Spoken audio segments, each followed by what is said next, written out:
My husband is like an instant water heater. If something even slightly bothers him, his mood turns sour immediately. My daughter and I have lived in fear of him. Hearing my daughter cry out, "Mom, Mom," I finally came to my senses. I couldn't believe my husband would do such a thing to her. My name is Holly. I am 25-year-old stay-at-home mom. I have a family of 3. My husband Sean, who is 80 years older than me, and our 3-year-old daughter Annie. My day starts by reporting my schedule for the day to my husband. Today, an air conditioning cleaning service is coming in the morning. After that, I'll go shopping and then pick up Annie from kindergarten. Other people might think that it's strange for a married couple to do this, but I don't really know what normal family is anymore. I've never known my father since I was born. My mother was a single mother who worked at night, but she was often irresponsible with men and didn't come home on many occasions. On the table, there were sweet buns and candies. On a good day, there might even be $10 left for me. My mother stopped coming home altogether when I was in the 5th grade. By that age, I knew what was going on and thought, I've finally been abandoned. When I told my teacher that my mother wasn't coming home, I was taken into custody and placed in a facility. My mother was arrested and charged with a crime, but she said, "That child was always in my way." Since then, I haven't seen her, and I don't plan to in the future. After graduating from high school, I got a full-time job at a nearby supermarket. The part-time ladies there treated me like a daughter, and I enjoyed my work. Excuse me, but what time will you get off work today? One day, a male customer with a slightly nervous look approached me while I was working. That man was my future husband. At the time, I was 20, and my 20-year-old husband looked very mature to me. Like me, he had grown up in a facility, and somehow, being with him made me feel at ease. When I was 21, I found out I was pregnant, and we got married. Our daughter Annie was born when I was 22. We led an ordinary, happy life. However, something happened that caused my husband to gradually become strange. Sorry, Holly. I got fired from work. My husband said, looking like it was the end of the world. There had been massive layoffs at his company, and he was on the list. As my husband was feeling down, I did my best to encourage him. "I'll work too, so let's do our best together," I told him, and he quietly nodded. I had quit my job when I got pregnant and became a stay-at-home mom, but when I contacted my former supermarket, I found that the same team was still there, and I decided to work part-time at the supermarket again. I also managed to enroll Annie in daycare halfway through the year. Seeing this, Sean started to complain. You're so lucky.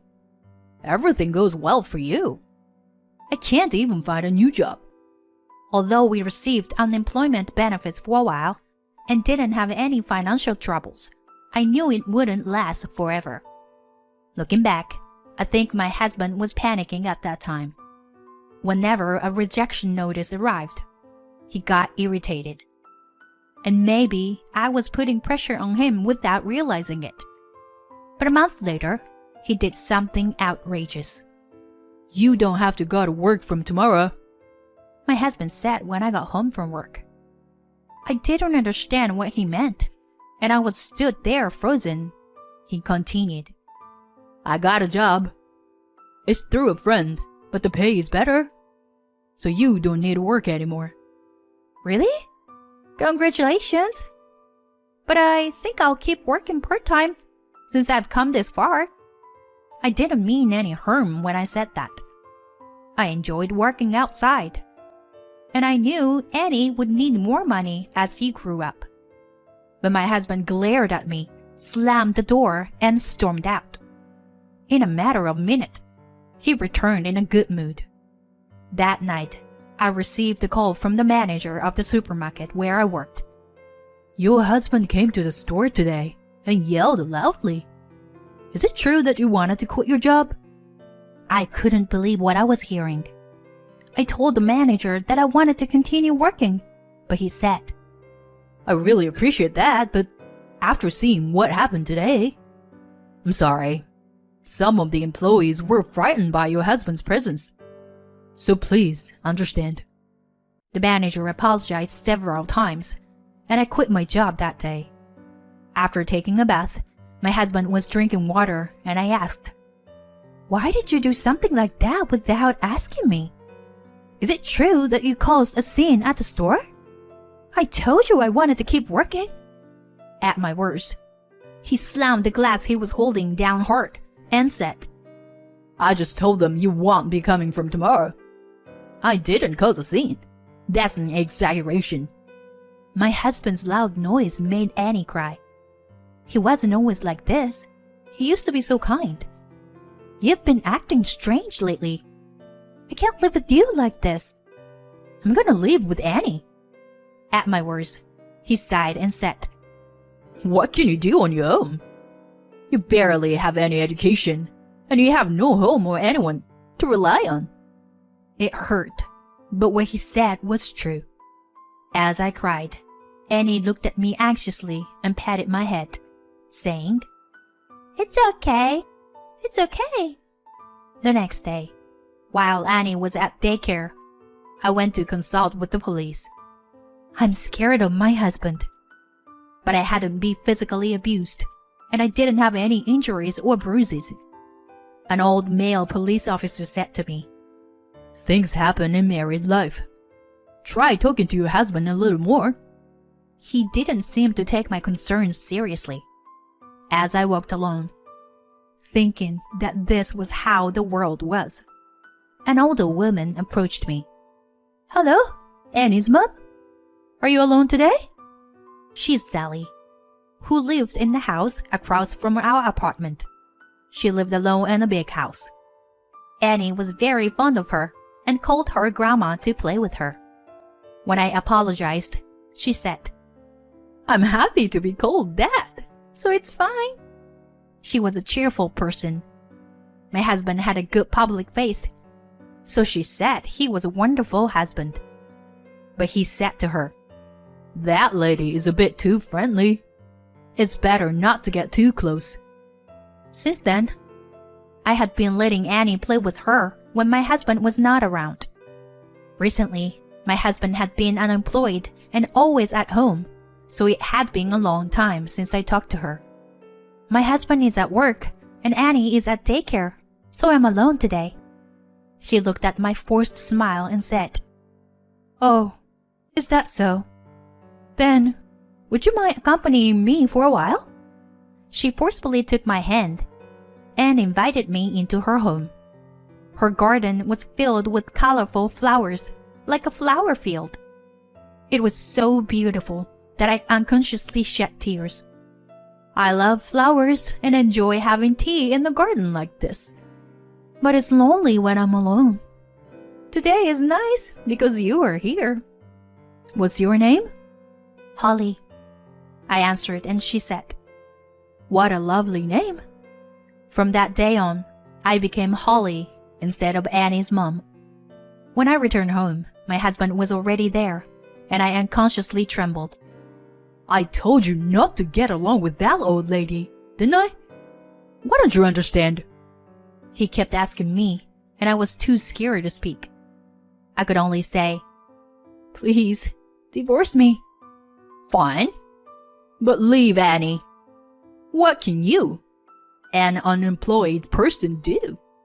Where would you live? How do you plan on eating? You can't handle all yourself, can you? I'll support you and Annie from now on. Isn't that good enough? With that, he smiled kindly like he used to and hugged me tightly. I was so ignorant and foolish at that time. I should have run away, but I couldn't move, fearing that he would find me and do something to Annie. Since that day, I was constantly under his surveillance.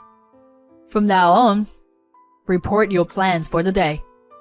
And if you meet someone, make sure to let me know. Got it? Where had the husband I loved gone? Even our young daughter seemed to understand, and she stopped leaving my side, even though she had been a daddy's girl. He didn't seem to like that either, saying, Come on, Annie. Let's play with Daddy. But when she shook her head, he accused me. You're telling her something bad about me, aren't you? It was hell, but I had no one to rely on. I hated my weak self. I thought I was a failure as a mother. Since John found a new job, he had been earning quite well, and we were able to live comfortably. I heard he worked for a staffing agency, but the irregular working hours made me suspicious. Was he doing something shady? I began to think so. About 3 months passed in this hellish life, when a decisive event occurred that would end it. That day, he was in an unusually good mood, to the point of being creepy. Even Nanny seemed happy, going to him on her own. It was a scene no different from the happy times we once had. If only those days could continue. But it was too late now.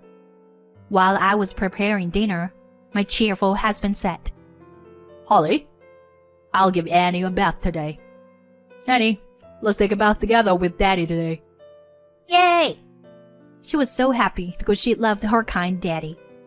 Recently, he had been saying it was a hassle to give her a bath, and I have been giving her a bath most of the time. But I gratefully accepted his offer. I would regret this decision for the rest of my life. It was about 5 minutes after the two headed to the bathroom when I heard Annie's screams, which were far from normal. I quickly stopped what I was doing and ran to the bathroom. Annie? Huh! There was no sign of the two in the bathroom. Panicking, I rushed outside. There, in a parking lot, stood my husband, Annie, and an unfamiliar man. Upon seeing me, Annie clung to me crying. She must have been terrified. She was shaking. What's going on? I glared at my husband, who looked a bit uncomfortable. The man standing next to him then said, Nice to meet you. I'm Kevin, Sean's friend. Your husband is currently working at my company. I felt nauseous at the man's creepy, smirking smile. Is that so? What do you want with my precious daughter? My hands were trembling as I hugged my frightened daughter. In response, she hugged me tightly. Then, my husband said something unthinkable. Listen, all we want is for Annie to be a conversation partner for some rich old men and women for a while. I told you I was working in a staffing agency, right? It's just that. And it pays a couple $100. It's a pretty good deal, right? You're always chatting with the bored-looking lady across the street. It's the same thing. He said he had taken her outside, intending to tell me afterwards, thinking I would object. What? What did he just say? What does he think of her daughter? A conversation partner? No way! I finally woke up to the reality. I marched up to my husband and slapped him. You've got to be kidding! How could you do such a thing to your own daughter? Are you out of your mind? Disgusting! Don't touch Annie! Stay away from us! My crying and screaming caused my husband and his friends to look panicked and tell me to be quiet. Kevin, my husband's friend, said, Is your wife crazy or something?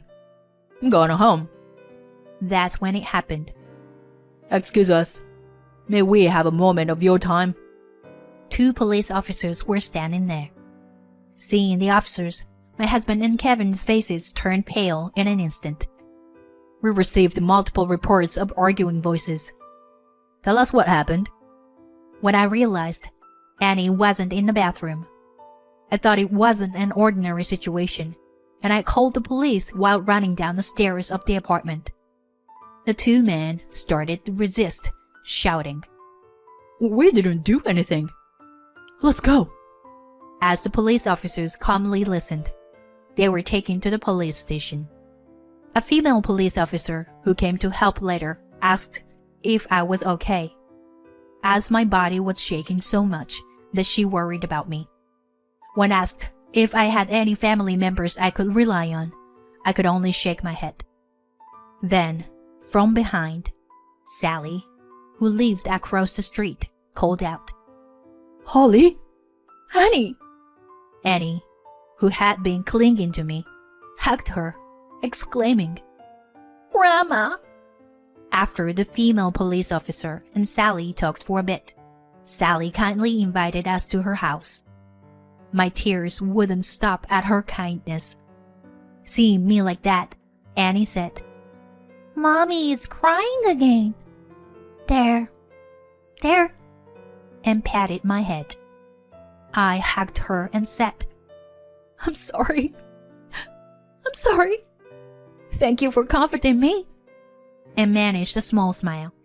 She happily said, I love you, Mommy. After that, my husband Kevin and several other employees were arrested. It turned out that the company Kevin was running had a fake location, and while they claimed to be a staffing agency, their actual business was providing escort services. Among them were illegal immigrants and minors. It seemed that Kevin knowingly employed them. Moreover, my husband and his associates were involved in nationwide wire fraud, affecting a significant number of victims. I was questioned by the police, but they determined I had no involvement and let me return to my daughter. I left Annie with Sally and went to visit my husband in prison. Divorce me, I said, looking straight into his eyes. All I wanted was to support my family. I always wanted you to stay at home. I thought we needed money for that. I was afraid you guys would suddenly disappear. My husband had the same past as me. His mother also left him one day and never returned. Still, he was completely misguided in his love for his family. I could not continue living with him any longer. He would be in prison for some time. After crying in front of me for a while, he said, Please take care of Annie. And agreed to the divorce. I heard that after his release, he would work with relatives on his father's side and lived far away in another state. I haven't seen my ex-husband since that day. Since then, Annie and I have been living in Sally's house. Annie seems happy to live with her beloved Sally and smiles every day. After Annie went to sleep that night, Sally and I talked while looking at the flower garden in the backyard. You know, I lost my husband to an illness a few years ago. I was so sad.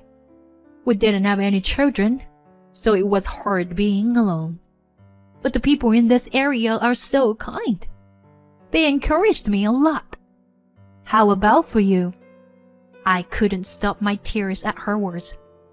Not only her, but when I quit my job and told the nursery school that Annie would be leaving, the teachers were concerned about my pale complexion and even suggested transferring her to kindergarten.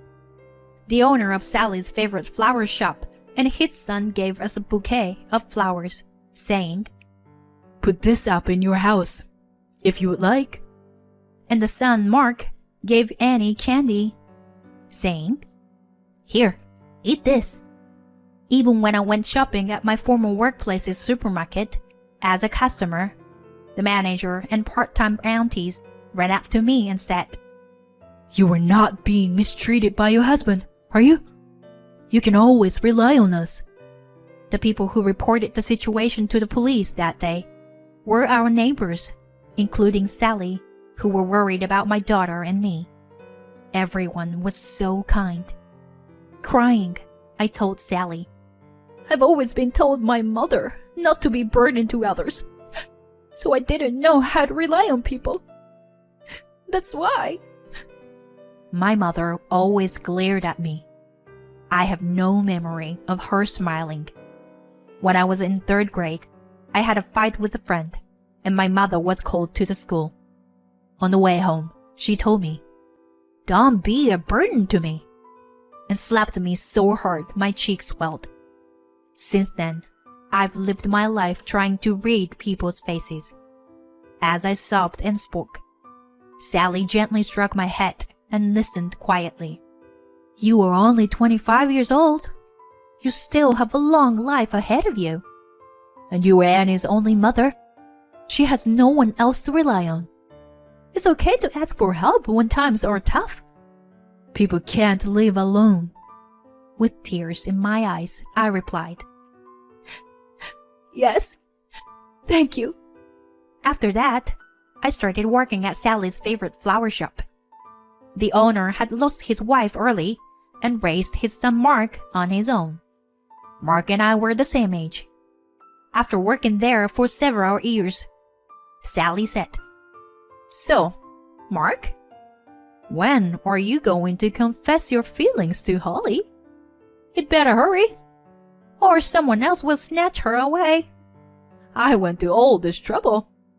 As if to interrupt Sally's rumbling words, Mark, with a bright red face, said, Wait a minute. "Don't say that, Sally." That's when I found out that he had been interested in me since I was married to my ex-husband. A few years later, when I turned 30, Mark and I got married. Annie, now a grade schooler, was also very happy. At that time, my daughter and I had moved out of Sally's house and were living on our own. But of course, we invited Sally to the wedding. At 80 years old, she was still strong and healthy, and wholeheartedly celebrated my marriage to Mark. I'm surrounded by so many kind people. That day, I resolved to never forget the gratitude I owe to others, and to become a strong mother who would make my child proud. I wonder if I've grown a little since then. My daughter said, "Congratulations on your wedding, Mom. I'm happy to be your daughter. Thank you for everything," and hugged me tightly. From now on, I pledged in my heart to protect my precious family.